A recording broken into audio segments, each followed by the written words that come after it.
죽은 사람의 뼈와 치아, 손톱, 발톱, 머리카락 등을 구해오라고 시킵니다. 심지어 그 시신의 살이나 관 조각 등 정말 온갖 엽기적인 저주물까지 다 원한 겁니다. 수고스럽지 않고도 성공할 수 있는 길은 저주다.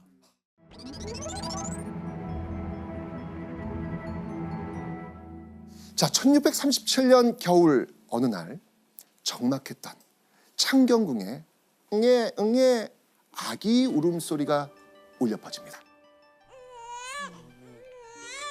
아기는요 아주 귀여운 여자아이였습니다. 아기의 탄생 소식은 궁궐 곳곳에 알려졌죠.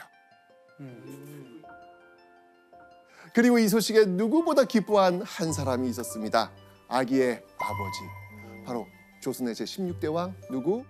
인조였습니다.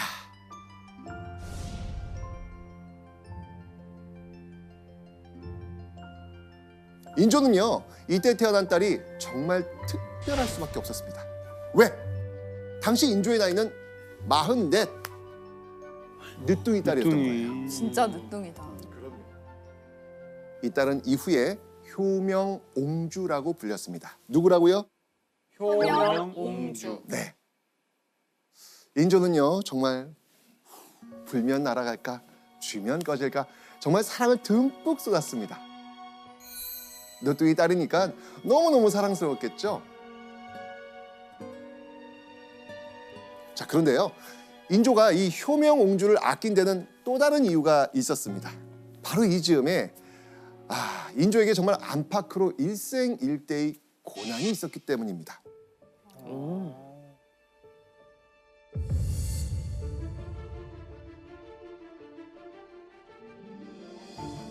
효명옹주가 태어나기 1년여 전인 1636년 이 나라 전체에 큰 위기가 닥쳤습니다. 전쟁, 큰 위기. 네. 병자호란. 예. 맞아요, 네, 맞습니다. 병자호란입니다. 조선이 오랑캐라고 부르던 청나라가 쳐들어온 겁니다. 수세에 몰린 인조는 결국 오랑캐의 나라 청나라 황제에게 무릎을 꿇고 머리를 3번 조아리는 항복의식을 했다라고 말씀을 드렸죠.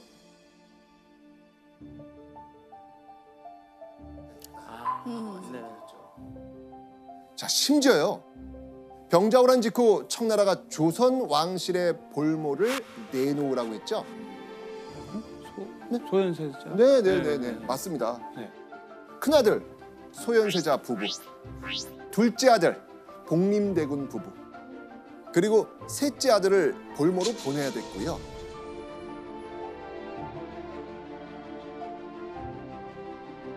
게다가 27년을 함께 살았던 조강지처 인열왕후까지 전쟁 전에 잃고 말았습니다.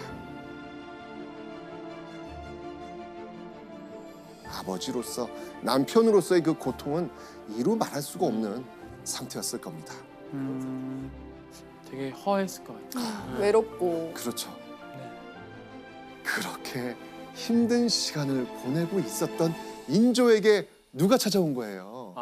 효명옹주. 맞습니다. 그 찾아온 새 생명 효명온주 어떻겠습니까? 진짜 바라만 봐도 행복감을 주는. 말로 되게 표현이 안 되죠. 슬픔에 잠겨있던 인조를 웃게 만든 늦둥이 딸 효명옹주. 자, 그런데 지금 인조의 정실 부인이 없는 상황입니다. 자, 그러면 대체 인조의 딸을 낳은 인물은 누구일까요? 자, 여러분, 공주는 궁궐 여인 중 누가 낳은 아이일까요?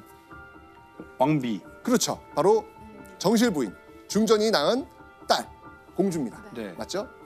자, 그런데 공주가 아니라 지금 옹주라고 했습니다. 그럼 옹주는 과연 누가 낳은 딸에게 붙이는 명칭일까요? 후궁. 후궁. 그렇죠.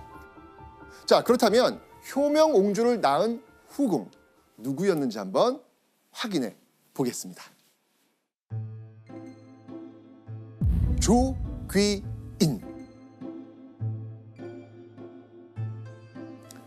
조귀인 들어보신 적 있나요? 여기서 귀인은요 사람의 이름이 아니고요 궁궐에서 후궁에게 내렸던 품계 명칭 중 하나입니다. 자, 귀인은요, 그 빈 바로 아래, 즉 후궁 서열 2위, 종일품 후궁의 명칭입니다. 빈, 그 다음이 귀. 귀인.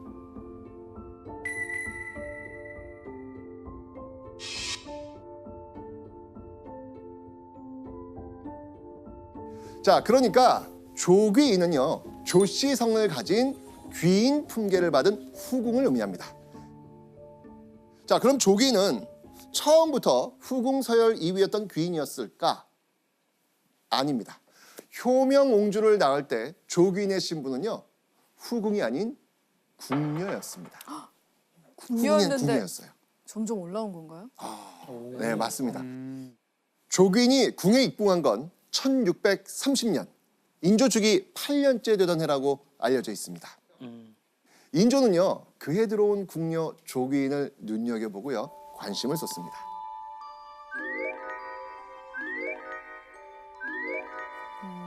그런데 네, 인조의 마음과 달리 신하들은 그다지 조귀인을 좋아하지 않았습니다. 왜 그랬을까? 조기의 딸이 제일 총애를 받는다 했다. 조기의 딸은 정백창이 진납했다는 것을 사람들이 모두 알고 있었다. 자, 이거는요, 조기인이 입궁한 뒤에 쓰인 기록입니다. 자, 무슨 내용이냐면요, 제가 좀 설명을 좀 드릴게요. 먼저 이 조기는 조기인의 아버지 이름입니다. 이 조기는 당시 경상우도의 육군을 지휘하던 경상우도 병마 절도사입니다. 그런데 조귀인은요, 사실 조기의 정실 부인 아이가 아닌 첩의 자식이에요. 첩의 자식. 근데 그 아랫줄을 지금 보시면 조귀인을 정백창이 진납했다라고 하고 있습니다. 진납은 뭘까요? 이렇게 바치다. 바쳤다. 그렇죠. 바쳤다는 의미입니다. 그러니까 정백창이라는 사람이 조기인을 개인적으로 궁에 바쳤다는 거죠. 그러니까 조기는 정식 절차를 밟지 않고 들어온 낙하산. 정확히 낙하산. 낙하산 궁녀라는 거예요. 게다가 출신도 또 정식 그게 아니고 첩의 자식이고. 첩이고. 신하들이 조기인을 싫어함에도 불구하고요, 조기인은 인조와 갈수록 가까워졌고요, 더 큰 총애를 받게 됩니다. 인조가 전쟁과 가족의 죽음이라는 큰 시련을 겪을 때도 함께했고, 입궁 8년 만에 조기인은 효명옹주를 낳아가지고 인조에게 안기까지 했잖아요. 아마 이 8년이라는 시간 동안 조기인은 인조에게 큰 위로가 되지 않았을까요? 네. 그 후 인조는요, 조기인에게 종사품 수건첩지를 내립니다. 자, 이제 조기인을 정식 후궁으로 올린 겁니다. 오, 큰 선물 줬네. 엄청난 큰 선물 아니겠습니까? 자, 이제 품계까지 받고 정식 후궁이 된 조기인, 자신의 입지가 넓어지는 첫 단계라고 생각하지 않았을까요? 그런데 당시 궁 내명부에는요, 중전도 대비도 없었거든요. 기억나십니까? 중전 왜 없죠? 오, 그 죽었잖아요. 돌아가셨으니까. 중전 죽었잖아요. 네. 그죠? 네. 자, 이런 상황에서 사망한 인열왕후 외에는 유일하게 인조의 자식을 낳은 여인이었습니다. 조기는 왕의 총애를 독차지하는 유일한 내명부 여인이었던 것이죠. 그러니 조기는 그 입지를 계속 키우면서 지키고 싶지 않았을까요? 당연하겠죠. 자, 그런데 조기인 자신은 첩이 자식이라 출신도 별 볼 일 없잖아요. 네. 그런 조기인이 유일하게 믿을 구석 누구겠습니까? 인조. 인조밖에 없잖아요. 그죠? 어떻게 해서든 인조의 사랑을 받고 마음을 잡고 있어야 궁에서 권력을 누리면서 살아남을 수 있다고 생각했겠죠. 자, 그런데요, 그런 조기인에게 어느 날 청천벽력 같은 이야기가 들려옵니다. 자, 어떤 내용인지 한번 보시죠. 오늘부터 금오나도로 경외 통제한 것이 어떻겠습니까? 하니 아랜대로 하라고 전교하였다. 왕실 사람들의 배우자를 찾기 위해서 일시적으로 전국 결혼 정령기 남녀의 결혼을 금하는 제도입니다. 자, 그럼 이때는 누구의 결혼을 위한 금혼령이었을까요? 그 말인 즉슨 즉슨 새로운 여자를 드리겠다. 아 맞네. 맞습니다. 인조의 중전 인여로 왕후가 사망한 후 새로운 중전을 뽑지 않았는데 이제 그 빈자리를 채우기로 했던 것이죠.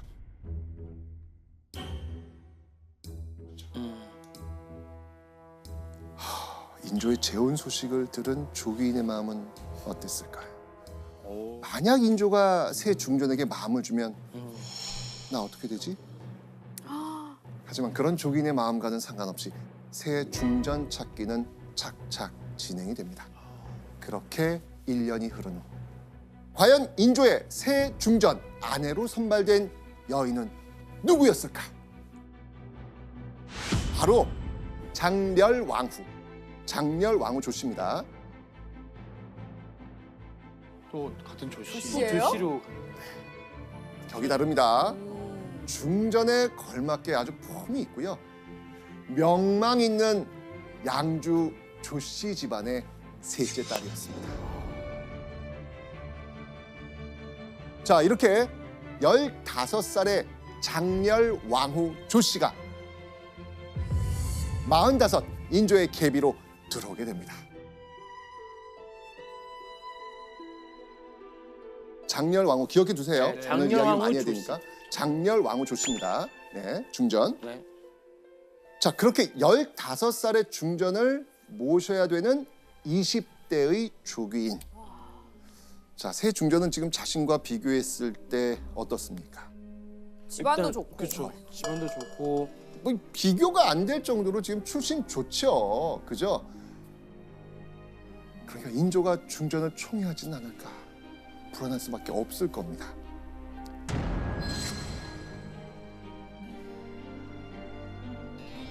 자, 그렇게 첫 번째 중전을 잃고 3년 만에 새 중전을 맞이한 인조. 이런 상황 속에서 궁궐에 임신 소식이 들려옵니다. 아, 중전이 임신을?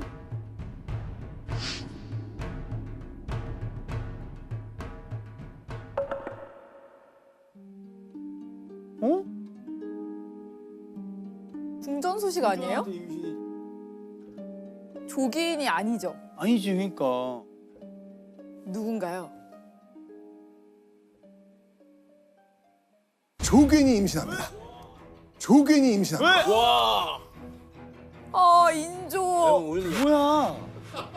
진짜요? 아니, 중전이 임신해야 되는데? 그렇죠? 그러니까 재혼한 중전은 임신을 못한 와중에 조괜히 또 임신한 거예요. 오. 중전을 두고 조괜히 임신한 상황. 세 사람 사이에 그 이유가 있습니다.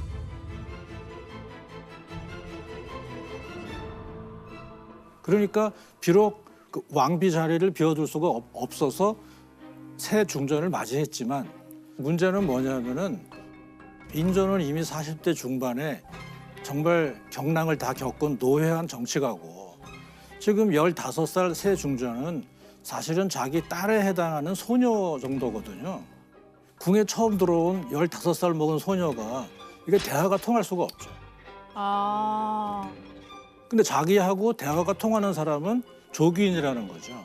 그러니까 중전하고는 그냥 형식적인 관계만 유지하고 실질적인 대화나 뭐 사랑이나 그런 것들은 조귀인한테 가는 거죠. 전하, 중전마마께서 드셔 계셔옵니다. 그간에 강령하셨는지요? 그러고 보니 중전을 뵌 지가 오래됐습니다. 들어보세요, 전하. 귀를 대고 들어보세요, 전하. 아들인지 딸인지 한번 보자. 이쪽입니다. 아니, 또 깜짝이야.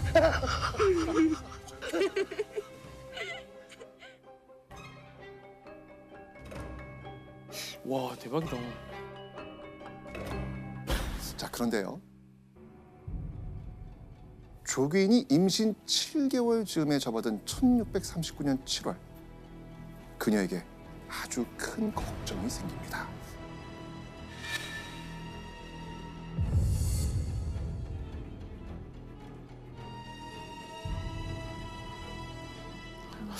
걱정.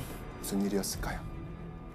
일단 조귀인의 지금 이 자리를 유지시켜주고 있는 사람은 누굽니까?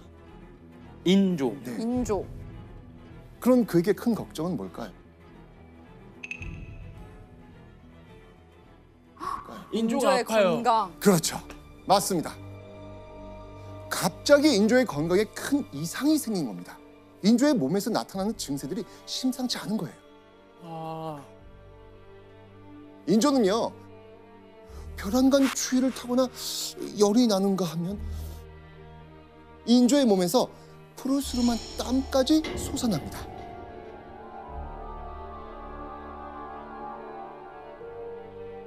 자, 왕이 이렇게 아파요. 궁궐 어떻게 되겠습니까? 아이 난리 나죠. 그렇죠. 모든 막 의사들 불러서. 그렇죠. 그리고 이때 자, 이 심상치 않은 인조의 병세에 가장 근심했던 사람은 누구였겠습니까? 조기. 조기. 그렇죠, 조기인. 그동안 누렸던 모든 걸 잃게 되잖아요. 이 당시 이 조기인도 엄청나게 불안했을 겁니다. 대체 인조는 무슨 병에 걸린 걸까요? 오늘 안색을 살펴보니 사수의 기운이 있는 듯합니다. 사수. 하수. 자, 이 사수는 뭐냐면요. 네. 귀신의 사악한 기운이 들어서 생기는 병. 내 몸에 뭔가 지금 씌인 거잖아요, 지금요. 그래서 인조가 병의 원인으로 짚은 것 바로 저주였습니다. 저주.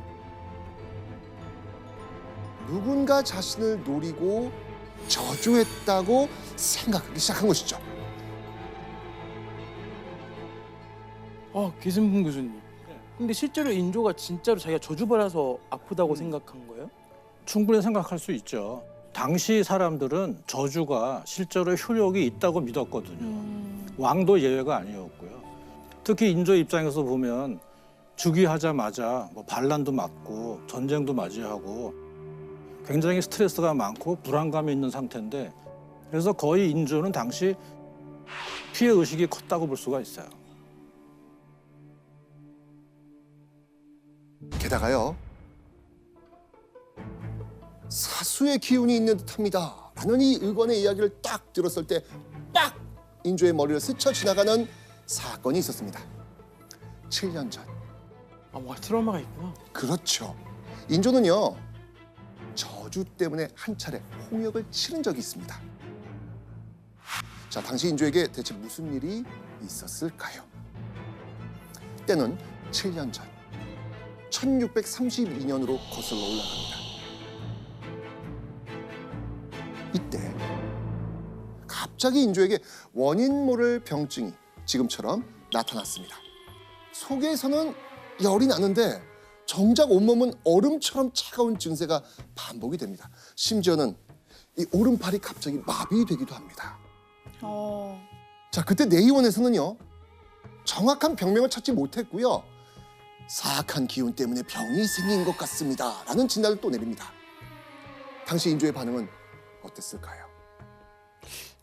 사실 처음에는 안 믿었나? 이거 말도 안 된다고 무시를 합니다. 그런데 몸이 이렇게 계속 아픈 상황에서 인조는 다시 또 충격적인 말을 듣습니다. 무슨 말인지 한번 보시죠. 궁인, 옥지 등 3-4명이 밤중마다 문을 닫고 몰래 훈이지고 으슥한 곳으로 가 제사를 지내며 기도하였다고 자전의 초상에 이 일로써 말한 사람이 있었다. 자, 여기서 자전이 누구냐면 바로 인목대비입니다. 인목대비의 초상을 치를 당시 저주하는 거를 봤다는 건가요? 맞습니다. 자, 그렇다면 인목대비 우리 이야기한 적이 아 있는데 했죠. 광해군의 계모 인목대비. 인목대비는 광해군의 공격으로 강제로 궁궐에 갇혀 지내야만 했습니다. 그런데 인조는 인조 반정으로 광해군을 파괴시키고 왕이 된 인물입니다. 그래서 당시 왕실 제일 어른으로 바로 그 인조의 정통성을 인정해준 결정적 인물이 인목대비였단 말이에요. 인조로서는 자신의 정통성을 세워줬으니 이때 이 초상 어떻게 치렀겠습니까? 완전 성대하게. 아유, 그럼요. 정성껏 지내줬죠. 그런데 바로 그 정성껏 초상을 지내고 있는 그런 상황에서 인목대비의 궁녀들이 궁에서 은밀하게 저주 행위를 했다는 제보가 들려온 겁니다. 게다가요, 인목대비 궁녀들이 왕실을 저주하기 위해서 고양이 머리와 아기 머리를 궁에 묻었다는 겁니다. 아기 머리? 자, 그 이야기를 들은 인조는 무슨 생각을 했을까요? 와, 소름 돋아, 소름. 너무 무서운데요? 뭐지? 인목대비 궁녀들이? 그렇다면 인목대비가 살아있을 때 모종의 계획을 한 건가? 의심하게 된 거예요. 그래서 이렇게 된 건가? 네. 선생님, 근데 그러면은 그 인조는 왜 이렇게 의심을 하는 거죠, 지금? 물론 이것뿐만이 아니었습니다. 인조에게는요, 인목대비를 의심할 만한 결정적인 이유가 있었습니다.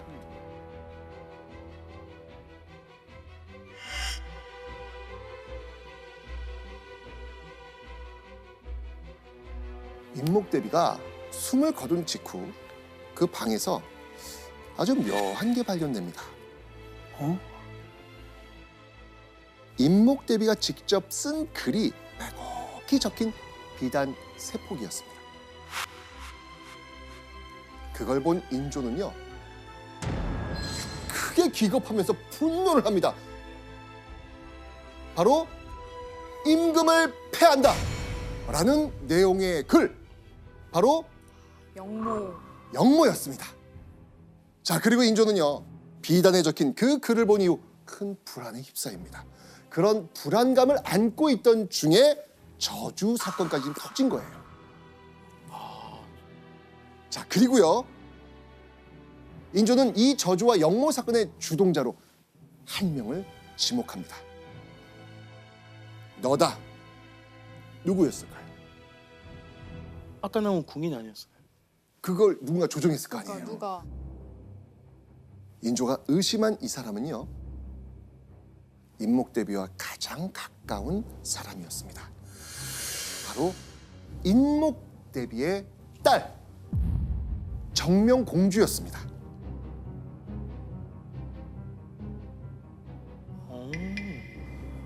인목대비는 죽기 몇 년 전부터 병을 앓아서 사실상 영모를 꾸밀 수 있는 여력이 없었거든요. 그래서 인조는 이 일을 주도한 사람은 인목대비의 뜻을 가장 잘하는 딸 정명공주다, 이렇게 지목한 겁니다. 그런데 신하들은요, 절대 정명공주를 시문에서는 아니되옵니다, 극구 반대합니다. 왜지? 일이 참 묘한데요. 인조 쪽에서 볼 때는 인목대비는 할머니예요. 그리고 할머니의 딸인 정명공주는 인조한테는 고모란 말이에요. 맞아요. 근데 고모가 죄를 좀 의심이 간다고 해서 인조가 정명공주한테 핍박을 가한다는 거는 돌아가신 할머니한테 수모를 주는 행위거든요. 그러니까 광해군에 비하면 그 강도는 덜하지만 자칫하면 똑같은 폐륜으로 걸릴 수가 있는 거예요. 그 말을 듣고 인조도 이해를 하죠. 근데 문제는 뭐냐? 처벌하고 싶은데 할 수는 없고, 그러니까 저주라거나 이런 것이 인조의 내면에서 확대 재생산의 길을 걸어가는 거죠. 결국 저주 사건은 제대로 처리되지 못했고 흐지부지 종결되고 만 것이죠. 자, 그렇게 저주의 공포에 떨었던 그 후로부터 7년이 흐르고 또다시 이유 모를 병이 생긴 거예요, 인조가. 아, 그러다 보면은 그 과거를 되돌아보게 되는 거죠. 그렇죠. 저주. 또다시 저주가 시작됐다는 그 공포에 인조는 휩싸이게 됩니다. 바로 이런 인조의 마음을 누구보다 잘 아는 사람. 누구겠습니까? 조기. 그렇죠. 네. 조기인. 늘 인조 가까이에 있었던 그녀는 인조의 불안을 잘 알고 있었던 것이죠. 그래서 조기인은요, 자, 이렇게 저주, 여기다 심리적 압박감, 이것 때문에 생긴 인조의 병을 치료하기 위해서 발빠르게 움직입니다. 이 저주를 해결하려고 영험하다는 무당 앵무입니다. 앵무를 불러옵니다. 그러니까 눈에는 눈, 저주니까 용한 무당을 이용해서 해결하려고 했던 것이죠. 자, 그렇게 조기는요, 무당 앵무에게 궁궐 곳곳에 있는 저주물을 찾아내라고 합니다. 자, 당시 조사했던 궁궐로 한번 가보겠습니다. 자, 여기는요, 인조가 머물렀던 창경궁입니다. 창경궁. 무당은 바로 이 인조가 지내는 창경궁을 아주 대대적으로 수색을 합니다. 그 결과 너무너무 충격적인 사실이 드러납니다. 보시죠. 빨간 점 보이세요? 네. 이게 지금 발견입니다. 와 많이 발견돼. 어주 흔적인가 보다. 누가 저주를 진짜 했네. 그죠? 자, 임금이 지내던 침소, 양화당, 네. 이 근처에서 14곳, 동궁 근처 12곳에서 은밀하게 감춰져 있던 저주에 쓰는 물건인 저주물이 마구 발견된 겁니다. 심지어 왕이 덮고 자던 이불에서도 저주물이 발견됩니다. 야. 자고 있는 이불에서 이상한 게 발견됐다고 생각해 보세요. 와 거기 다시 못 자죠. 자, 인조는요, 궁 안팎으로 대대적인 조사를 시작합니다. 그러던 중 원손이 지낼 예정이었던 곳에서 저주물이 발견된 겁니다. 더 하지. 뭐 아이한테까지. 그럼. 자, 이때 인조 어떤 생각 들었겠어요? 이게 맞았구나. 그리고 누가 이거 했는지 분명히 밝혀야겠다 생각했어요. 맞습니다. 그런데 이 조사 과정에서 인조가 오랫동안 벼르던 사람, 그 기억 속에 그 사람이 언급이 됩니다. 누굴까요? 정명공주가 나왔구나. 맞습니다. 정명공주. 정명공주 집에 무당이 드나들었다는 말이 나온 거예요.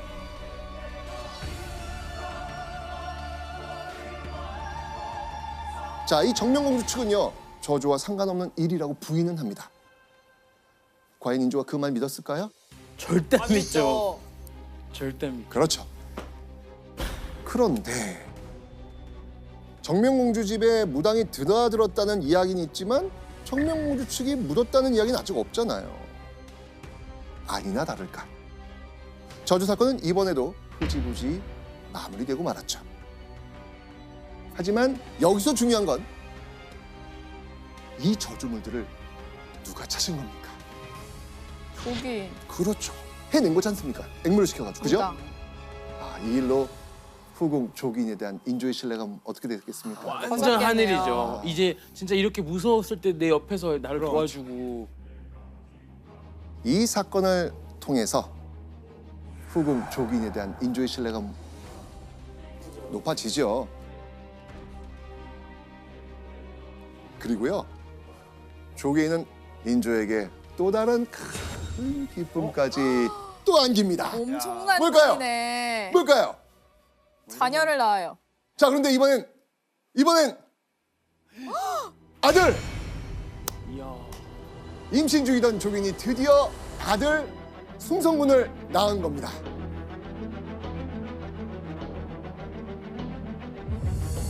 자, 어여쁜 호명공주에 이어서 아들까지 떡하니 안겨주니 자, 아들을 낳은 조기는요 1640년 8월 인조에게 다시 큰 선물을 받습니다. 뭐였겠습니까? 상승. 품계 업그레이드. 네. 자, 이제 정상품 소용으로 올라갑니다. 자, 국내 출신 들어왔는데 지금 자박자박 지금 올라가고 있습니다. 지금 그죠? 인조의 애정 무한되었습니다. 인조는 더더욱 조기인을 가까이 합니다.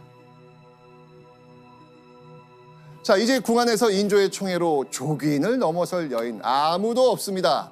조기인은 확실하게 인조를 독차지하고 있었습니다. 그런데요,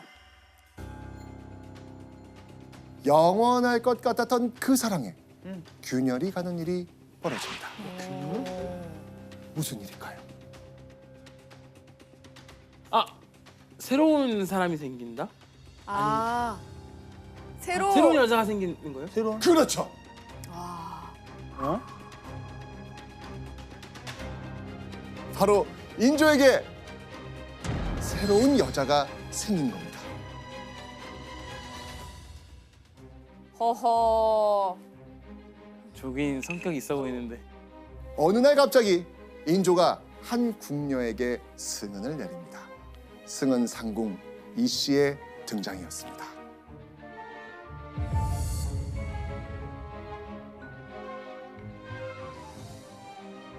자, 그 소식을 들은 조기인 어땠을까요?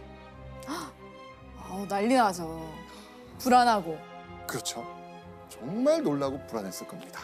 조기인에게는 자신의 자리를 위협할 경쟁 상대가 나타난 겁니다. 조기인이 극도로 불안했을 상황. 근데 이때 조기인의 목숨을 위태롭게 하는 사건이 일어납니다.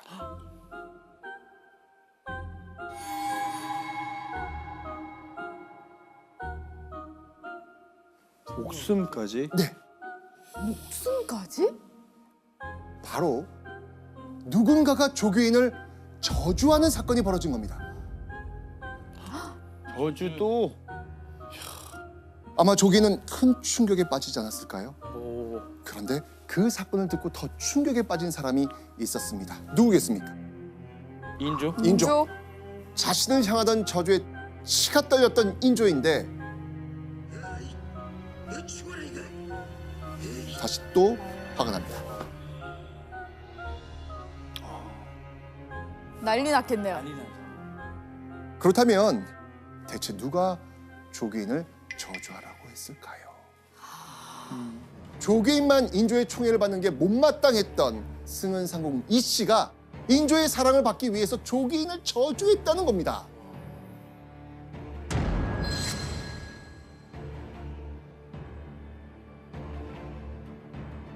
자, 그 자백을 들은 인조 어떻게 했을까요? 아, 완전 약간 트라우마처럼 있어서 엄청 엄하게 벌을 내렸을 것 같아요. 맞습니다. 승은 상궁 이 씨를 가차없이 유배 보내고 죽여버립니다. 죽이기까지? 네, 마음이 좀 있었던 그러니까. 공녀인데. 그렇죠. 아무리 그래도 또 조기인을 건드렸으니. 그렇죠.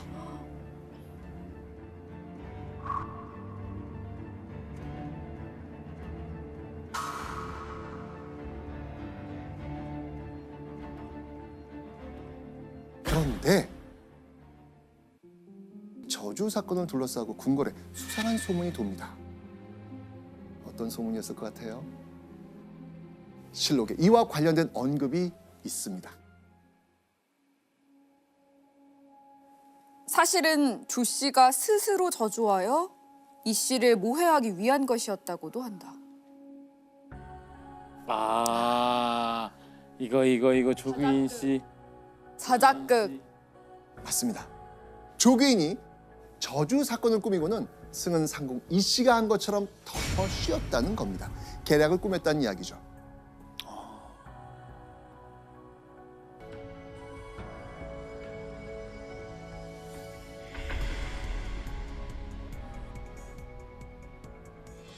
인조와 중전 사이에도 큰 변화가 생깁니다.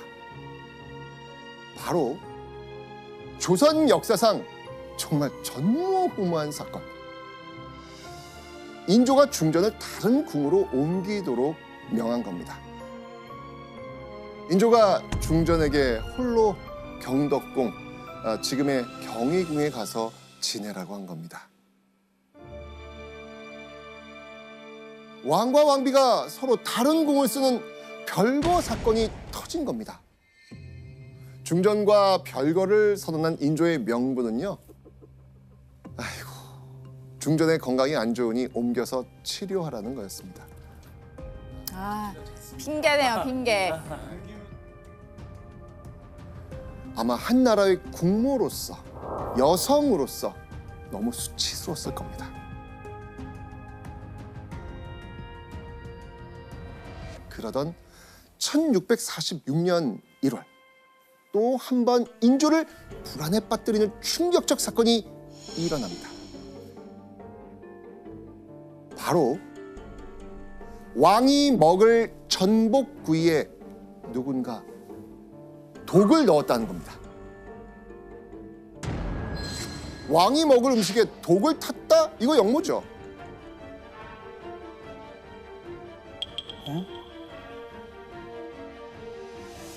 인조는 배후로 의심되는 사람을 바로 지목합니다. 누굴까요? 세자빈 강씨? 맞습니다. 명확한 증거도 자백도 없었습니다. 그런데 인조는 세자빈 강씨가 이 독사를 주도했다고 철석같이 믿습니다. 그래서 결국 죽여야 한다라는 말까지 하고 납니다.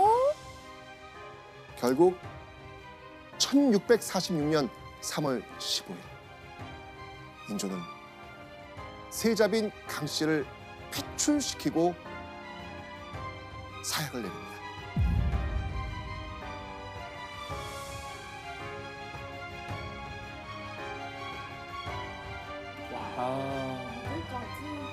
아니 그런데 이때 민심을 적은 기록이 있는데요. 자, 이 기록을 한번 보시겠습니다. 그러나 그 죄악이 아직 밝게 드러나지 않았는데 단지 추측만을 가지고서 법을 집행하였기 때문에 안팎의 민심이 수긍하지 않고 모두 조수기에게 죄를 돌렸다.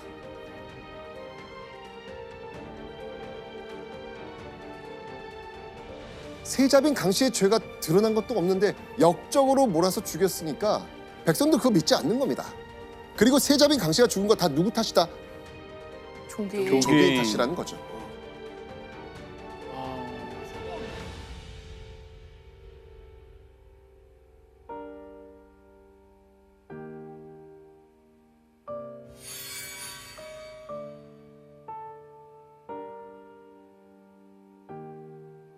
그렇게 시간이 흐르고 1647년 8월 조계인은 큰 경사를 맞이합니다. 무슨 일이었을까요?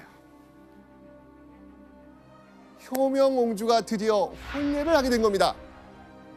효명옹주? 오. 자, 그렇다면 조귀인과 사돈이 된 인물 우리가 주목해 봐야 됩니다. 그 인물은 당시 영의정에 올라 있었던 김자점입니다. 김자점은요, 인조의 최측근 대신이었습니다. 인조 반정으로 1등 공신이 된 이후에 엄청난 권력을 쥐었죠. 아.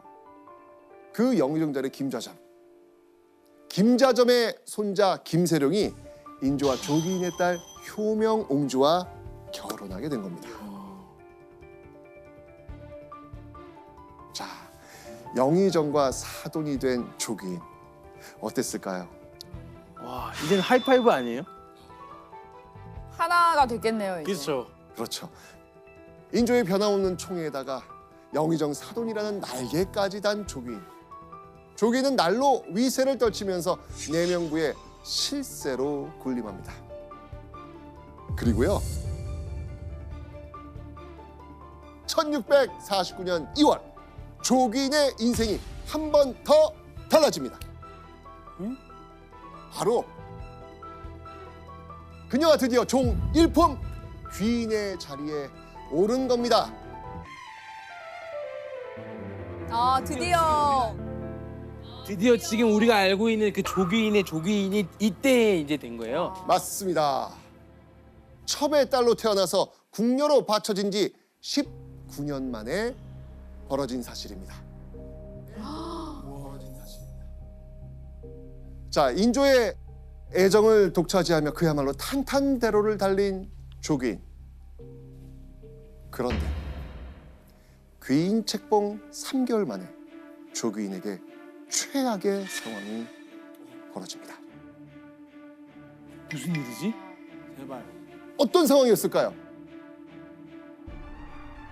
바로 조귀인의 전부였던 이 인조가 55의 나이에 갑작스럽게 세상을 떠난 겁니다. 와, 인조가 갑자기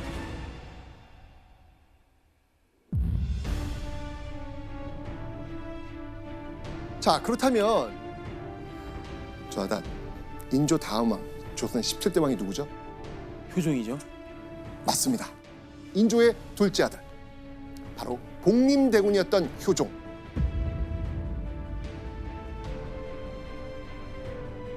그런데 얼마 후 그렇게 인조를 잃은 조귀인, 그 상황에서 슬픈 일이 또 이어집니다.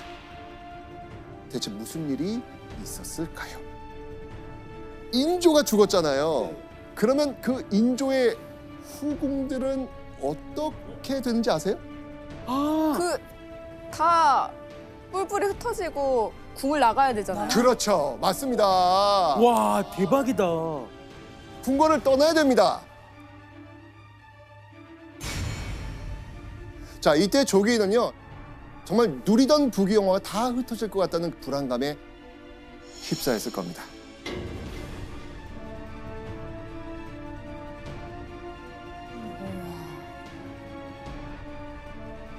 그렇게 불안감에 하루하루 살얼음판을 걸었을 이 조귀인. 그런 불안한 조귀인을 지켜보고 있었던 인물이 있습니다. 이 과연 누굴까요? 떠난 중전. 그렇죠. 중전. 와야 돼. 바로 인조의 중전이었던 장렬왕후.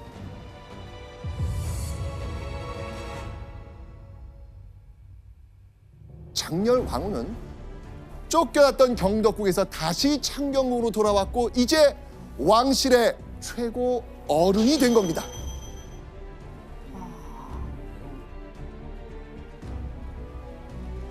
경하드려옵니다. 대비마마. 명심하시게. 난 자네 용서한 적이 없으니. 조개인과 장렬왕후의 처지가 완전히 뒤바뀐 겁니다. 바뀌었네. 야, 재밌다. 자, 그렇다면 조귀인 그 성격에 가만히 있었을까요? 정말 속에서는 천불이 났을 겁니다. 결국 조귀인이 무슨 짓을 벌였는지 한번 보겠습니다.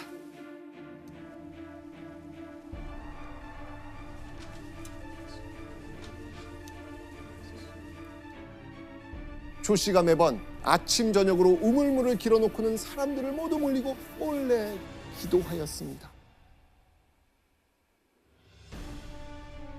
조귀인은 암암리의 왕실 최고 어른인 장렬왕후를 저주합니다. 와.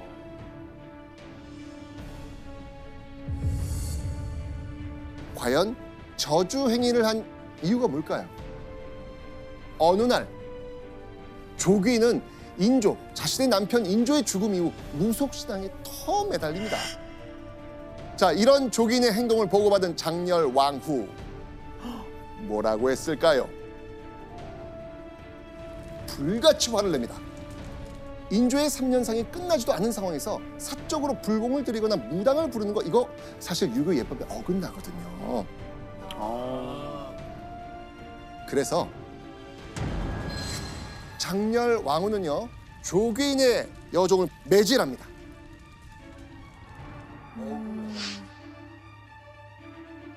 결국 조귀는 앙심을 품고 어떻게든 장렬 왕후에게 복수하겠다고 생각했나 봅니다.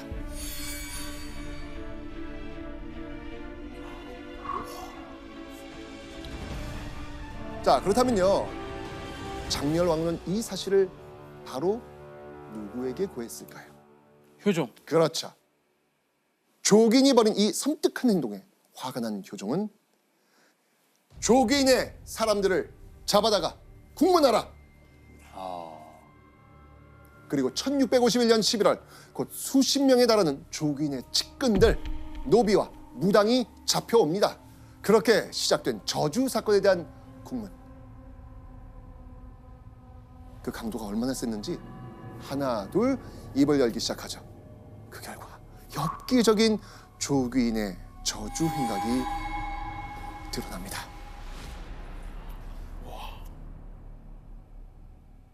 대체 어떤 행각이었을까요?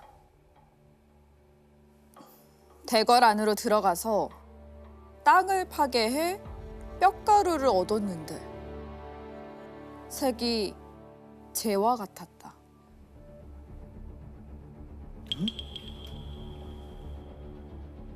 그러니까 한마디로 현장 검증했는데 그곳에서 조귀인이 시킨 뼈가루 저주의 실체가 확 드러난 거죠.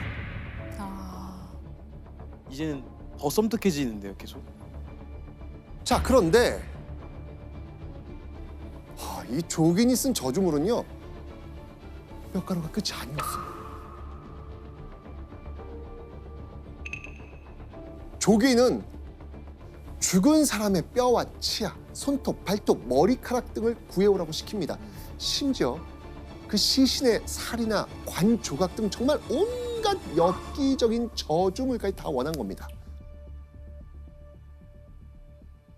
일단 그 조귀인의 특기가 저주하는 것이고요. 실록에 따르면 조귀인이 이런 말을 했다는 기록이 있어요. 수고스럽지 않고도 성공할 수 있는 길은 저주다. 맞습니다. 자, 그런데요. 이 저주 사건을 조사하던 중 또 한 번 조정이 발칵 뒤집혀집니다.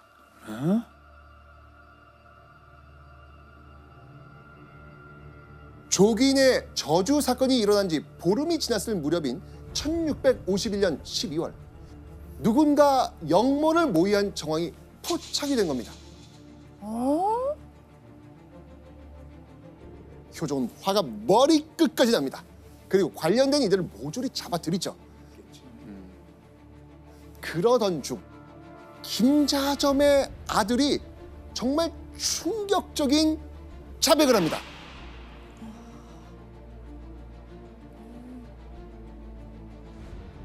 효명옹주가 저에게 은밀히 말하기를 나의 어머니와 내가 대전을 저주하였다.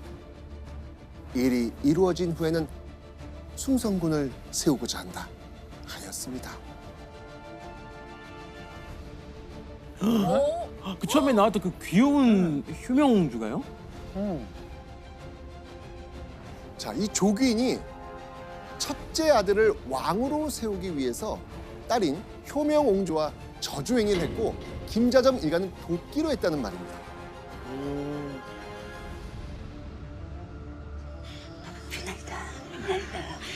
이 집 대주가 급사를 맞고 죽게 해주십시오.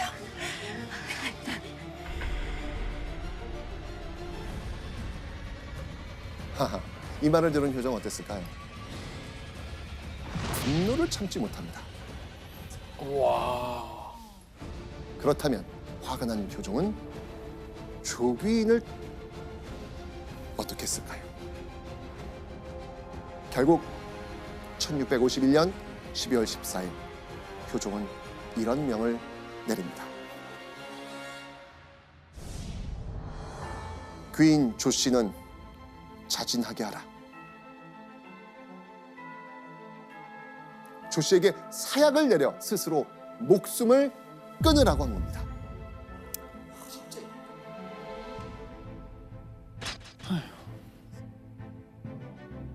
그렇게 궁녀로 입궁한 지 21년 파란만장했던 조규인의 삶은 이렇게 비극적으로 끝을 맞이합니다. 한세사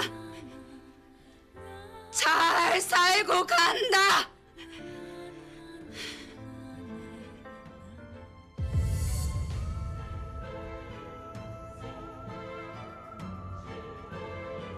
조규인은요, 저주라는 악랄한 방법을 욕망 채우는 도구이자 생존법으로 썼습니다.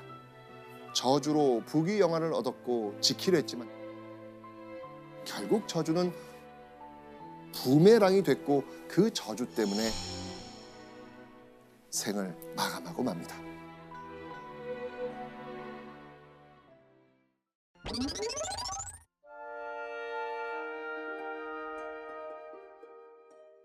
자, 먼저 오늘 우리가 지금까지 말했던 이곳의 이름!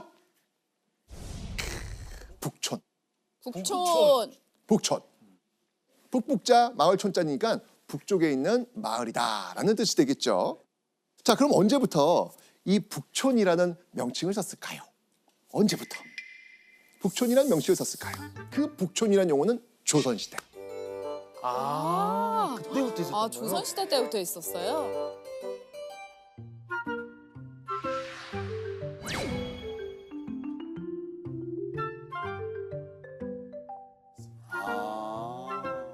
조선시대 북촌은요, 지금하고는 조금 달랐습니다. 아주 특별한 사람들이 살고 있는 그런 지역이었거든요. 바로 왕족과 권세 높은 양반들.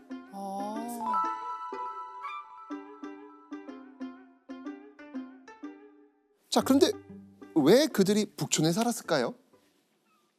뭔가 땅이 좋았나 보다. 네, 풍수지. 풍수지리 때문에. 여러 가지 이유가 있겠지만 네.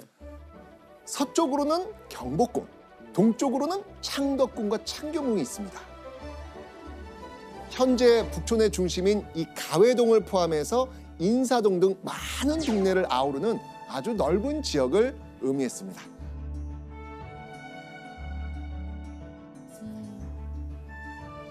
그러니까 궁궐이 가까이 있으니까 요즘 말로 하면요, 직주 근접. 직장과 집이 가까운 동네다라는 의미. 그게 바로 이 이유 중에 하나가 될 겁니다. 자, 그래서요, 조선의 북촌은요, 오랫동안 권세 높은 양반의 동네 이렇게 불렸습니다. 그런데 궁금하지 않습니까? 당시에 북쪽에 있는 동네, 북촌만 있었을까? 그러니까 동네들 많았을 거 아니에요. 자, 그러면 북촌과 꼭 같이 이야기되는 동네가 있습니다. 지금 이 청계천을 기준으로 해서 동네가 나뉘어 있습니다. 청계천 기준으로 위쪽이 북촌이라면 청계천 남쪽에 있는 동네는 이 당시 뭐라고 했을까요?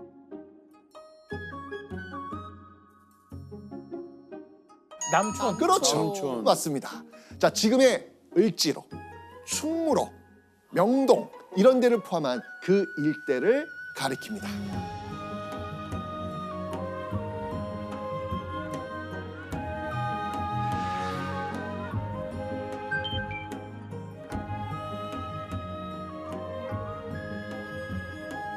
자, 이 북촌과 달리 남촌은요, 권세가 낮은 가난한 선비들이 주로 살았습니다.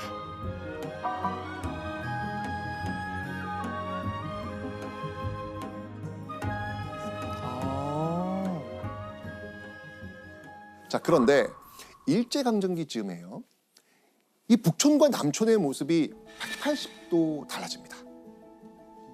자, 어떻게 변했을까요? 보시죠.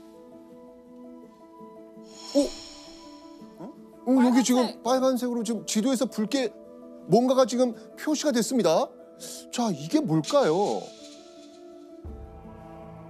분명히 아까 이 남촌에 누가 산다 그랬어요, 제가. 낮은, 어려운 사람. 좀 가난한 어떤 예. 선비들이 지금 모여 산다 그랬잖아요. 예. 그런데 지금 이 인구 구성이 바뀐 듯합니다.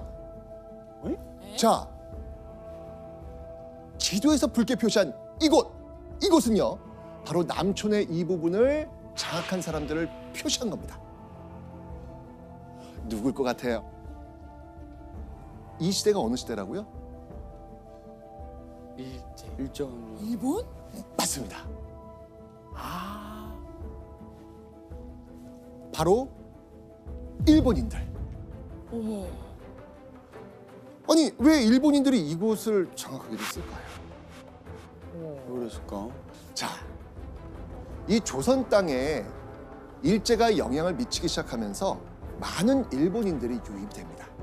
그 일본인들이 처음에 정착한 곳, 그곳이 바로 남촌입니다. 그리고 이때쯤 한양에 굉장히 큰 변화가 생깁니다. 자, 1910년에 조선에 닥쳤던 아주 큰 일이 있습니다. 뭐였죠? 1910년. 아, 경수국지. 네. 경술국치, 한일 강제병합. 몇 년이야? 자, 그 이후 일제가요, 한양의 이름을 바꿉니다. 뭘로 바꿨죠? 한양 말고. 아유, 뭐 기성이래요. 경. 경성. 그렇죠. 경성을 맞습니다. 바꿨어요. 맞습니다. 경성입니다. 경성. 자, 일본인이 처음 정착한 이후 시간이 흐를수록 일본인 영역은요 점점 더 넓어집니다. 그래서 일제 강점기 즈음에는요 이렇게 남촌에 거대한 일본인 거주 지역이 생기게 된 것이죠.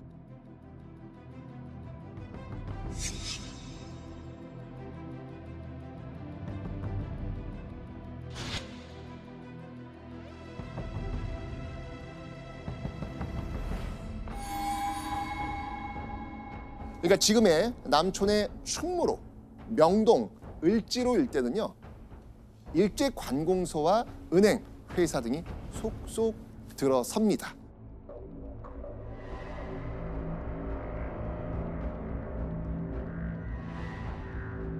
교수님, 그러면 그 일본인들이 왜 굳이 남촌에 자리를 잡은 거예요? 그 일본인들이 처음에는 이제 원해서 남촌에 꼭 자리를 잡았던 건 아니고요. 조선에 이제 궁궐이 있고 이제 권세 높은 그런 양반가들이 많은 그런 이제 북촌으로 바로 이제 들어갈 수가 없었던 거죠.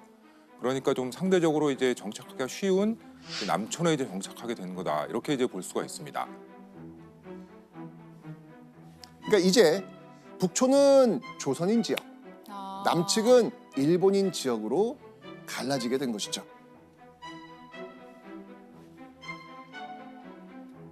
자, 조선인의 북촌, 일본인의 남촌. 두 지역이 팽팽하게 공존했던 경성. 서로의 거주지를 침범하지 않는 것은요 암묵적인 룰이었습니다. 자, 그런데 일제 강점기가 10년쯤 흘렀을 무렵인 1920년대 아주 충격적인 일이 벌어집니다.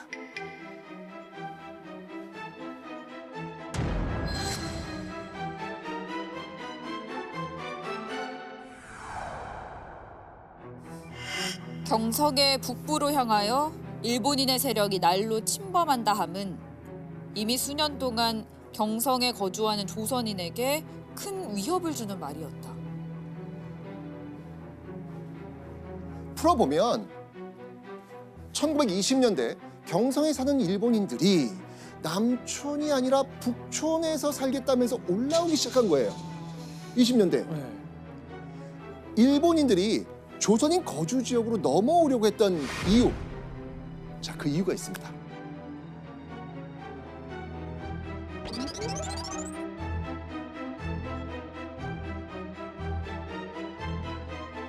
당시 일제 강점기가 계속 길어지면서요.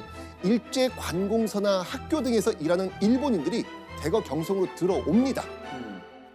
자, 이뿐만 아니고요. 상대적으로 땅값도 싸고 임금도 저렴한 한반도에서 이게 사업을 하려는 일본인들이 우후죽순 들어오죠. 그러다 보니까 일본인 거주지 남촌의 땅은요 포화 상태가 되었고요. 일본인들이 이제 눈독을 들인 곳이 어디다? 북촌. 북촌이 된 겁니다. 자, 일본인이 북촌을 침범하면서 조선인의 터전이 지금 줄어들고 있는 이런 힘든 상황. 자, 이때 이 북촌의 조선인들에게 더 날벼락 같은 일이 벌어집니다. 일제가요, 이곳 북촌에 일본인들이 살 곳을 마련하겠다면서 아주 예상치 못한 방법까지 동원합니다. 남촌에 있던 관공서 일부를 북촌으로 옮기려고 합니다. 자, 관공서를 옮기면요. 일하는 사람을 포함해서 많은 일본인들이 북촌에 자연스럽게 터를 잡고 살 수 있겠다. 이렇게 판단한 거죠. 자, 그런 계획에서요. 사유지는 마음대로 건드리지 못하니까 일본이 들고 나온 꼼수가 있었어요. 그게 뭐냐면 바로 경복궁을 산산조각 내고요. 일제의 상징인 이걸 세웁니다.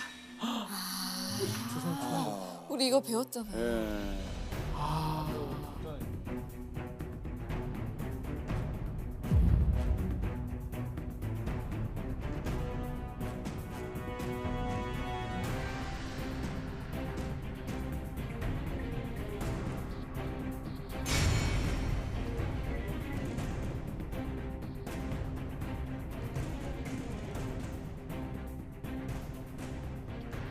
맞아, 봤잖아요, 배웠잖아요, 우리. 여진 경복궁이잖아요. 네, 야, 네. 경복궁에 어떻게 저걸 지을 생각을 했을까?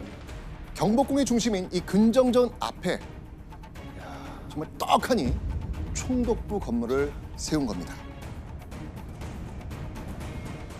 자, 이 경복궁 터에 이 조선 총독부를 떡하니 세운 이유 뭐겠습니까? 조선의 상징이자 정기를 끊겠다. 뭐 이런 속내 그냥 그림으로 보이지 않습니다. 네. 뭐예요? 자, 북촌을 장악하려는 의도에 더해서 조선을 누르고 군림하겠다라는 일제의 의도를 아주 지금 똑똑히 보여주고 있습니다. 시작으로요, 몇 년에 걸쳐서 여러 통치기구를 북촌으로 착착착 옮깁니다.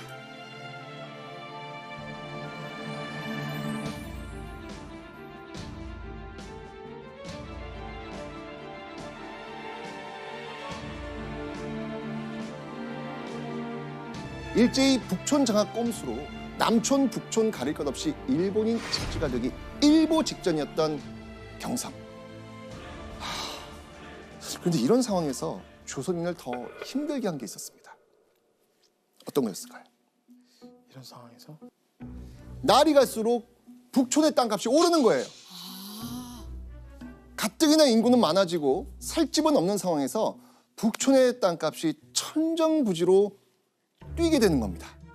이런 상황 속에서 피해보는 건 누구겠습니까? 우리 조선인들. 당연히 조선인들 수밖에 없잖아요. 그죠? 일본인들보다 상대적으로 경제력이 약했던 조선인들은요, 결국 북촌에 집을 구하지 못하거나 자리를 못 잡는 경우가 비일비재해집니다. 근데 그 당시 이제 집 부족 문제는 거의 매일같이 이제 신문에 기사가 날 정도로 아주 이제 일상적인 문제였습니다.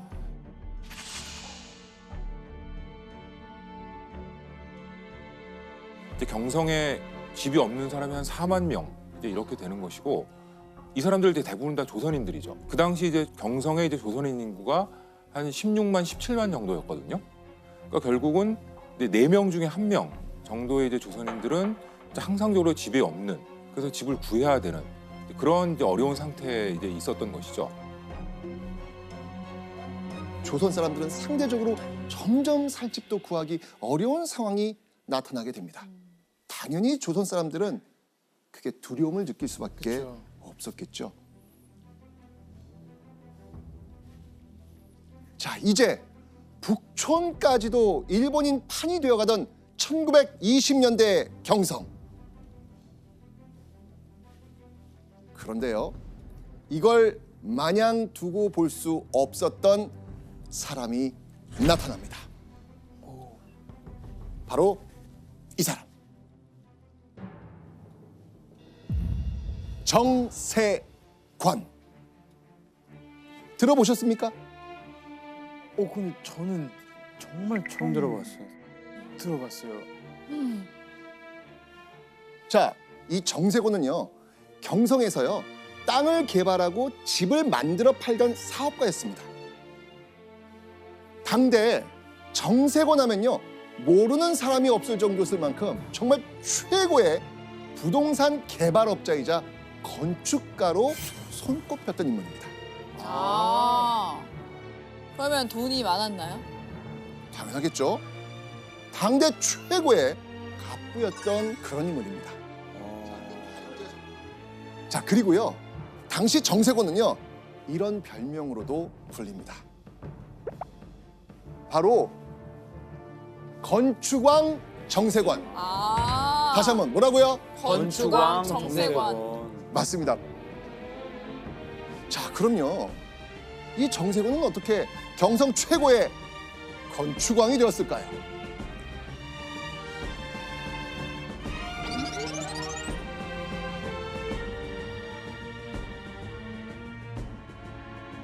정세권이 경성에서 사업을 시작한 건요 32살 1920년부터입니다. 와, 32살. 그 전에 정세권은요 고향인 경상남도 고성에서 지냈습니다. 아. 정말 남쪽이잖아요. 근데 그죠? 왜 경성에서? 왜냐하면 당시 이 경성이라고 하는 곳은요 많은 사람들에게 어떻게 보면 기회의 땅, 기회의 공간일 수 있거든요. 아, 꿈. 그렇죠. 맞습니다. 그래서 정세곤은 고향인 경남 고성을 떠나서 대도시 경성으로 올라온 겁니다. 조선인과 일본인이 뒤섞여가지고 아주 북적북적한 경성에 딱 도착해서 처음 고민했던 것. 사업가잖아요. 사업가면 촉이 있죠.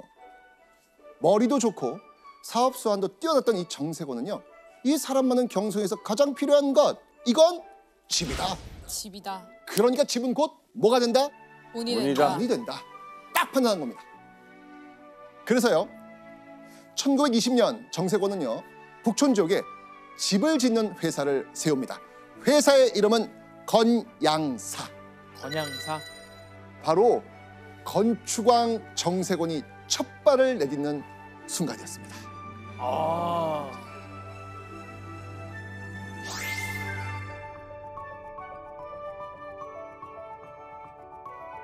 자, 고성에서 온 시골 출신 초보 사업가 정세곤. 그의 건양사는 잘 됐을까요? 근데 처음부터 잘 됐을까요? 처음부터 잘 됐을 것 같은데. 잘 됩니다. 와. 잘 됩니다. 바로 잘 돼. 그렇죠.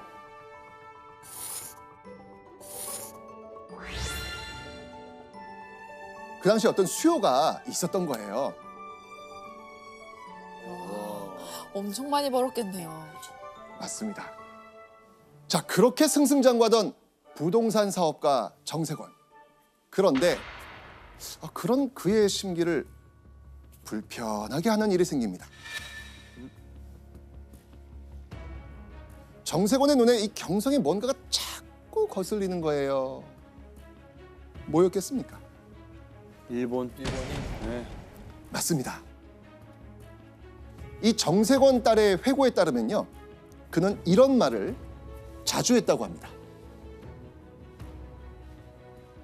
사람 수가 힘이다. 일본이 종로에 팔 붙이지 못하게 해야 한다. 자, 이 말은 한마디로 일본인들의 북촌 진출을 막아야 한다. 멋지다. 그렇죠. 종로는요. 북촌 지역에 포함된 청계천 윗동네로 당시 민족의 거리라고 불릴 정도로 조선인들이 아주 똘똘 뭉쳐있던 곳이었습니다. 그래서 정세곤은요. 북촌 지역이 일본인으로 채워지는 걸 용납할 수 없었던 겁니다. 조선인 한 사람이라도 더 북촌에 집을 짓고 살기를 간절히 바랬던 것이죠.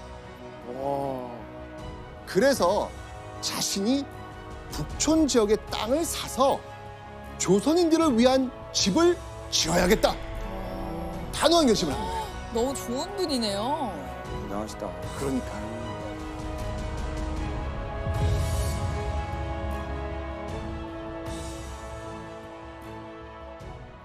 조선인을 위해 북촌 지역에 집을 짓고 싶었던 정세권. 1920년대 후반에 이 정세권의 귀에 아주 솔깃한 정보가 들어옵니다. 북촌 어딘가에 땅이 나왔다는 거예요. 자, 그 땅 어딜까요? 보시죠.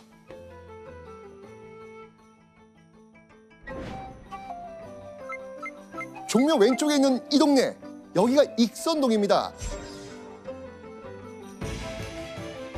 익선동. 익선동 한옥마을 있는 데인가? 맞아요. 익선동 요즘 카페 거리로 완전 핫플레이스, 완전 유명하잖아요. 완전 핫플레이스죠. 맞아요. 그 익선동이 지금 정세권. 정세곤의 귀에 들어온 거예요, 지금요. 네. 자, 이 익선동 내에 왕실 종친이 대대로 살던 누동궁이란 궁이 있었거든요. 이 누동궁의 터는요, 8,264제곱미터, 약 2,500평 규모의 땅이었습니다. 그 궁을 팔겠다는 겁니다. 자, 이 소식을 들은 정세곤은요, 자금력을 앞세워서 이 땅을 사들입니다. 자, 그럼 정세곤은 여기에서 뭘 하려고 했을까요? 집을 지어서 집을 지어서, 예. 조선인들을 위해서 쓰는 거죠. 살게 하는 거죠. 맞습니다. 바로 익선동 조선인 마을 프로젝트. 최대한 많은 조선인이 집을 가지고 살도록 주택 단지를 만들려고 했던 거예요. 대단한 거죠. 예.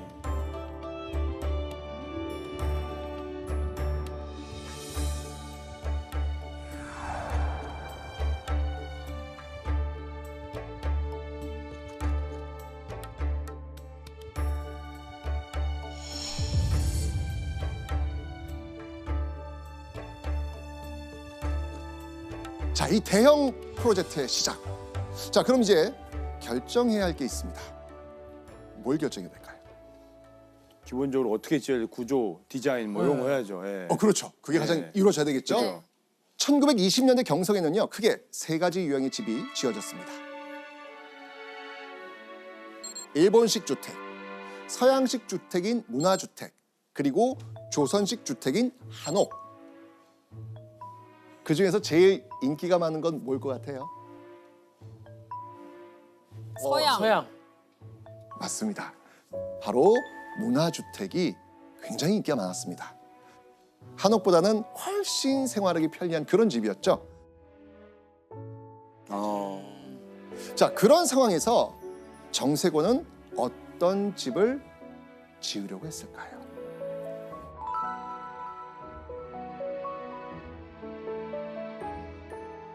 바로 문화주택이 아닌 조선집이라 불린 한옥이었습니다.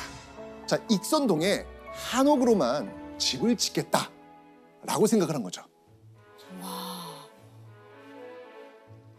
교수님, 현실적으로 한옥을 짓는다는 건 사실 그 사업성을 좀 어느 정도는 포기할 수도 있는 건데 어떻게 하다 이런 선택을 하게 된 거예요? 정세곤도 만약 이제 문화주택을 지어서 팔거나 했으면 더 큰 이익을 이제 볼 수도 있었을 텐데요. 근데 정세곤은 엄청난 부자들보다는 보통의 조선인들, 정말 이제 중류층이거나 이제 서민층의 이제 조선인들이 좀 더 이제 저렴하게, 좀 편리한 이제 주택을 이제 마련할 수 있는 이제 그런 이제 방법을 이제 생각을 했던 것이고요. 이제 그런 면에서 한옥을 좀 개량한 그런 집들을 지으려고 이제 했다고 할 수가 있겠습니다. 이야.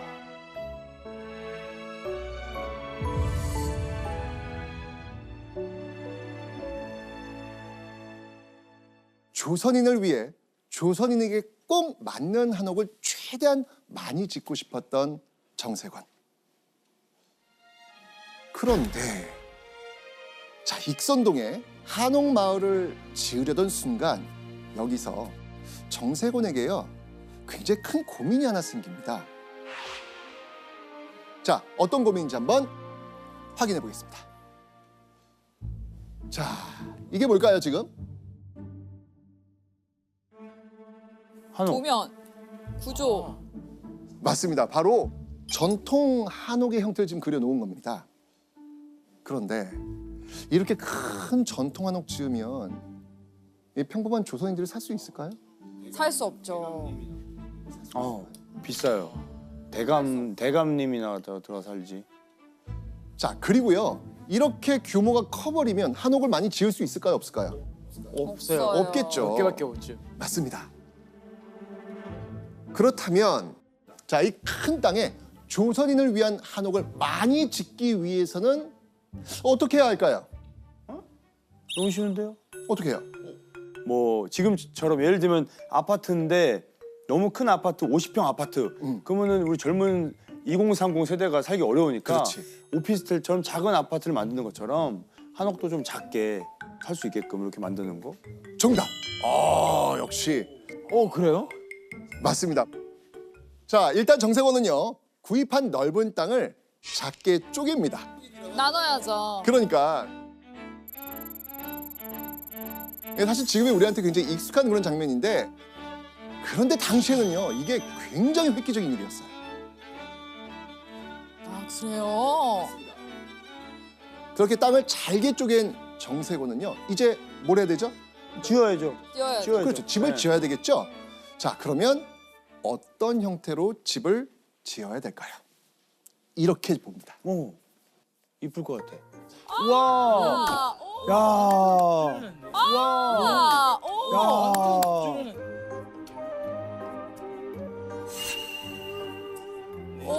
너무 괜찮은데? 한옥이 확 작아진 게 지금 보이시죠? 자, 이 주택은요. 한옥을 개량한 이른바 도시형 한옥이라고 불리는 집입니다. 너무 괜찮다. 자, 이 도시형 한옥은요. 보시면 알겠지만 전통 한옥과 달리 마당을 확 줄입니다. 그리고요. 이 마당을 중심으로 해서 방과 부엌, 화장실 등을 모아가지고 배치합니다. 동선을 대폭 줄여가지고 편리성을 대폭 키운 거예요. 지금 봐도 예쁘고 네, 예뻐요. 얼마나 사업수완이 대단한 분인지 보이네요 이제. 그죠? 자, 정세곤은요. 넓은 누동공터에 이 도시형 한옥을 한 채 한 채 지어서 쫙 갑니다. 그렇게 해서 탄생한 곳이 바로 이곳입니다.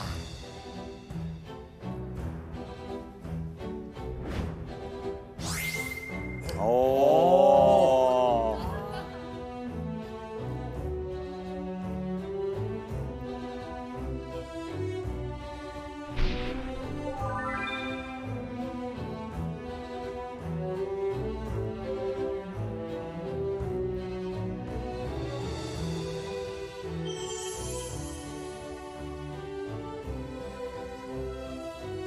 이게 그분의 작품이네요. 그렇죠. 와. 와, 대박이다. 야, 여기 이 흔적을 이 정세곤이라는 인물이 일제강점기에 만들었다라고 하는 이 사실 놀랍지 않습니까? 저 처음 알았어요, 익선동. 그러니까요. 정세곤은요. 이렇게 부지런히 도시형 한옥을 지었고요. 공사가 끝났을 땐 익선동 내에 한옥 68채 단지가 세워집니다.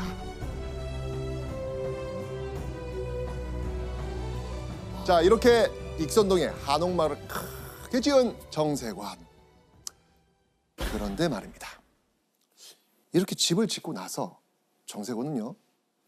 장벽에 부딪힙니다. 어떤 장벽에 부딪혔을까요?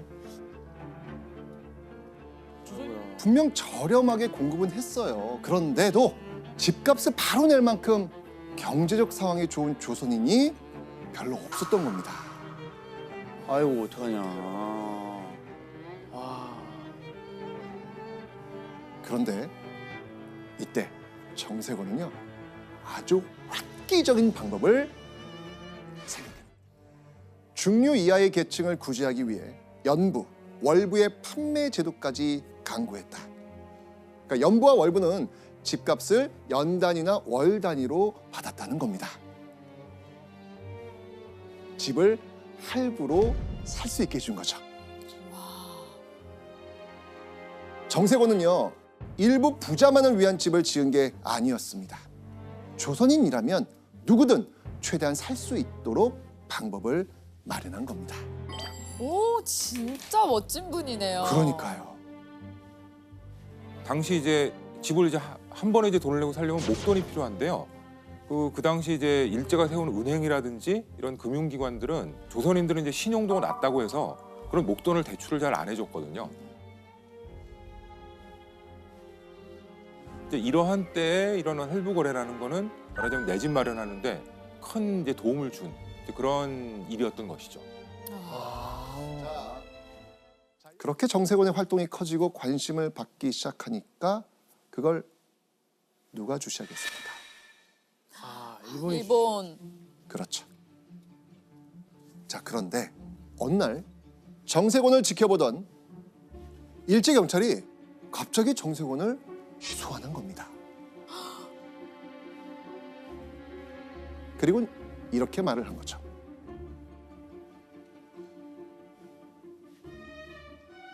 조선물산을 장려하는 건 실상 독립운동하는 거 아니에요?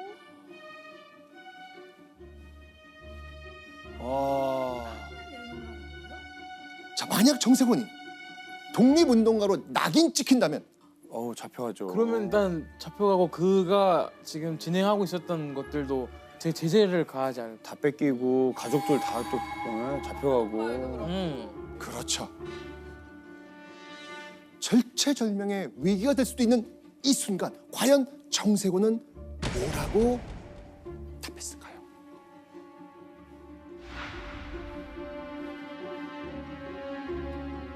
아니, 오사카 사람이 오사카 물산을 장려하는 거 그것도 독립이요?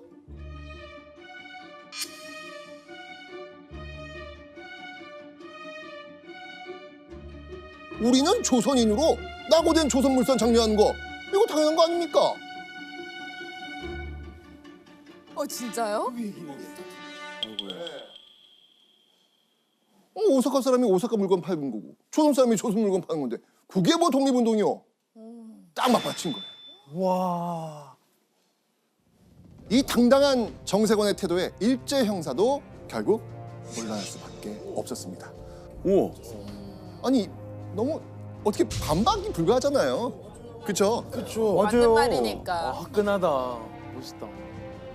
자, 이렇게 조선 가옥을 만들고 조선 물건을 장려하는 등 정말 민족을 위한 활발한 행보로 일제 경찰의 감시권 안에 든 정세곤. 하지만 이 정세곤의 거침없는 행보는요 끝나지 않습니다.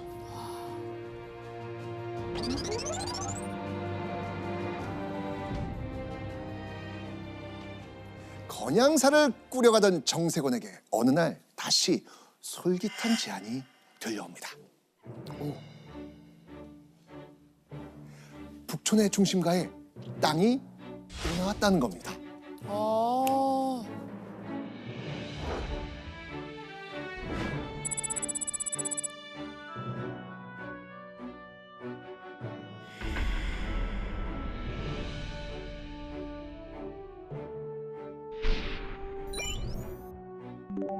바로 여기 종로구 가회동 33번지입니다. 약 5,000제곱미터, 즉 1,535평 규모의 넓은 땅입니다. 자, 그런데 이 땅에 지금 주목해야 될 사실이 있습니다. 자, 과연 이 땅의 주인은 누구였을까요? 원래 주인? 네, 원래 주인. 그 얘기했잖아요. 그 북촌 우리 한양에서 경성에서 일본인을 몰아내는 게 목표잖아요. 무조건 일본인 주인, 친일파가 주인인 땅만 사는 거죠. 그래서 친일파 혹은 일본인. 맞습니다. 자, 그렇게 3년이 지났을 무렵인 1936년.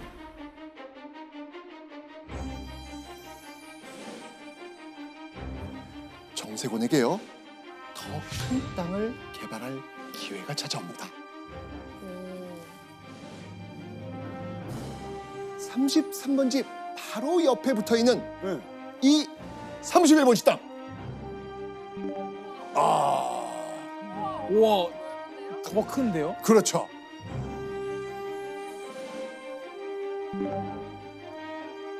친일파가 가지고 있던 이 땅을 한 회사가 샀고요. 이후 정세곤이 이 땅의 재개발을 주도할 기회를 가지게 된 겁니다.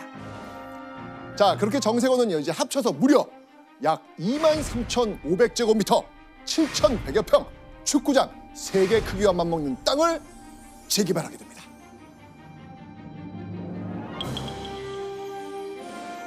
완성이 딱 돼요.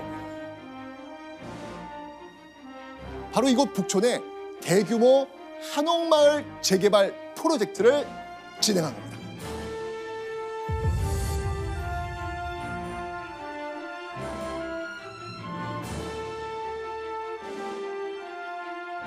자, 이곳에는요 수많은 도시형 한옥이 매일같이 지어집니다. 자, 이 정세권은요 일본인과 이 친일파의 그 손아귀에 있던 그 조선 땅을 지켜내고요 여기에 130여 개의 집터를 만들고 도시형 한옥을 지어 익선동과 마찬가지로 북촌에 많은 조선인이 자리 잡게 된 거죠. 계속 진짜 끊임없이 계속 하시네. 대단하시다. 그렇죠. 정세권의 주도로 대규모 재개발된 가회동 일대. 당시 그 가회동의 모습이 담긴 영상이 있습니다. 네. 궁금해요. 궁금하시죠? 영상이요? 당시. 네. 네. 나본적 없는데. 네. 한번 보시죠. 비교해봐야겠다.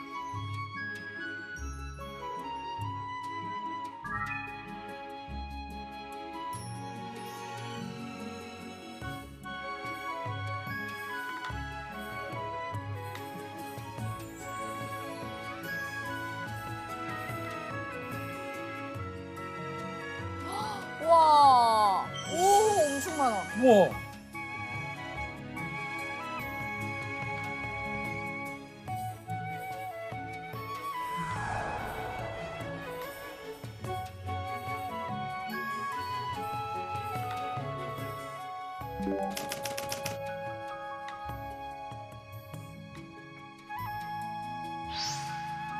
보세요. 와, 야 너무 멋있다 이거. 와,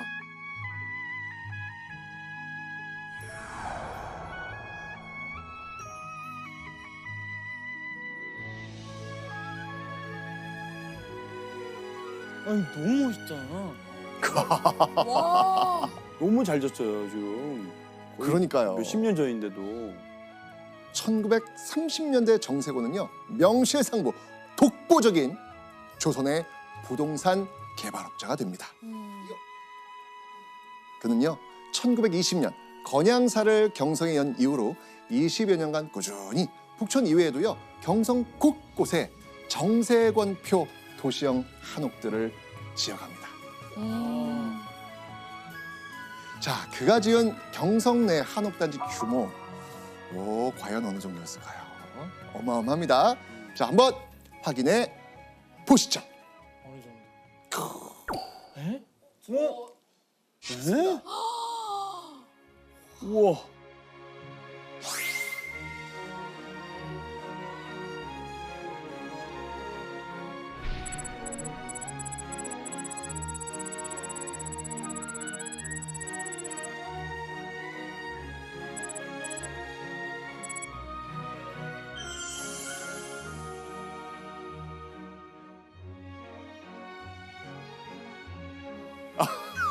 우와.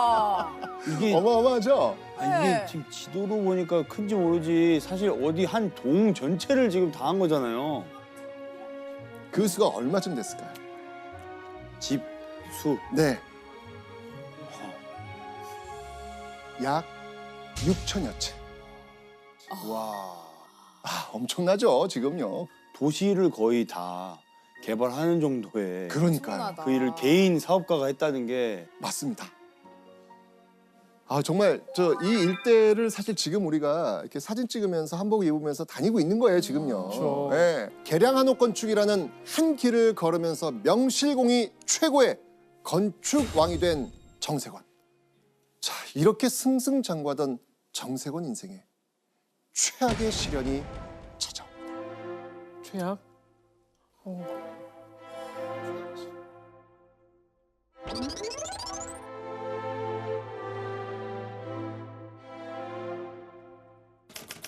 (1942년 11월) 어느 날 정세권이 갑자기 어딘가로 끌려갑니다. 어? 그가 잡혀간 곳은요 함경도에 있는 형원 경찰서였습니다. 함경도? 아니 경성에 있던 정세권이 왜 함경도 경찰서에 끌려갔을까요? 자, 바로 이 인물과 관련이 있다는 이유였습니다. 오! 어? 알아요. 알아요. 알아요.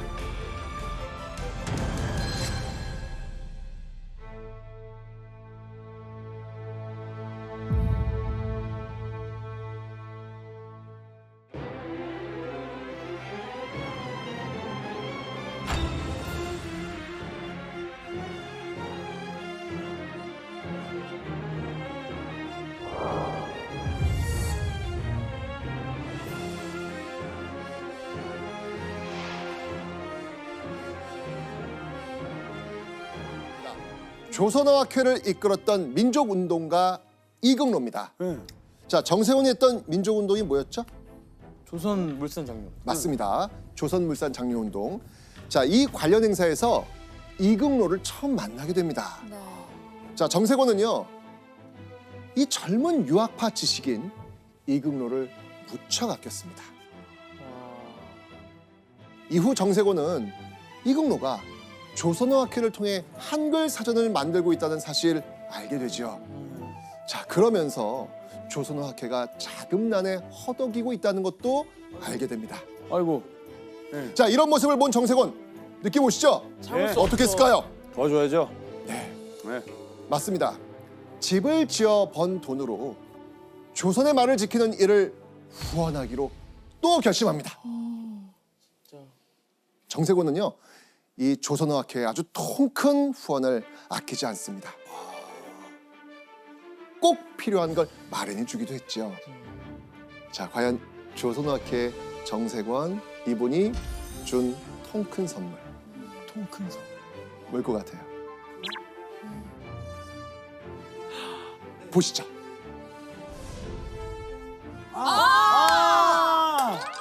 예, 알아요. 이거 앞에 여기 북촌에. 네, 아, 그래서 북촌에 있구나. 맞습니다. 아, 그래서 북촌에 있군요. 기억나요. 정세권은요, 1935년 2층 양옥집을 지어서요, 조선어학회에 통째로 기증합니다. 이렇게 이극로와의 인연으로 물심양면 조선어학회를 지원했던 정세권. 이후에도요, 조선어학회와 아주 끈끈한 관계를 계속해서 유지합니다. 근데 진짜 독립운동가였네. 그러니까요. 그런데 1942년 10월 일제가 우리말과 글을 연구하는 걸 탄압하려고 조선어학회 회원들을 불법 체포하는 사건이 벌어집니다. 어떤 사건? 조선어학회 사건. 맞습니다. 당시 일제는요, 조선어학회 후원자들도 샅샅이 뒤지는데요. 그때 일제의 눈에 정세권 세 글자가 포착됩니다. 아이고. 이전부터 예의주시하던 정세권을 발견하자마자 이거다 싶어가지고 체포한 거죠. 결국 정세권은요, 조선어학회 사건으로 일제 경찰에게 지독한 고문을 받게 됩니다. 불고문, 구타. 아이고. 이때 정세권의 나이가요, 55이에요. 아유, 나이도 많으신데. 적지 않은 나이였습니다. 네. 결국 옥에서 병을 얻습니다. 네. 이것 때문에 가까스로 풀려납니다. 그런데 이후 정세권의 활동이 전과 같았을까요? 감시가 예, 더 심해졌겠죠. 쉽진 않았을 것 같아요. 맞습니다. 일제는요, 틈만 나면 갖가지 이유로 협박도 서슴지 않으면서 정세권을 괴롭힙니다.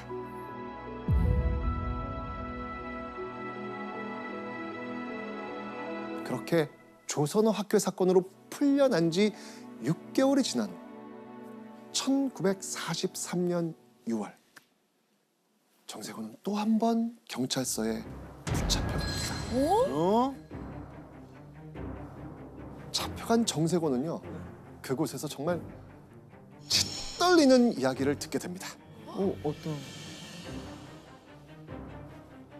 35,279평의 사유지를 그들의 대화숙에 조공하라고 강요하였다. 대화숙은요, 조선인들을 친일파로 개조하려고 만든 그 단체였습니다.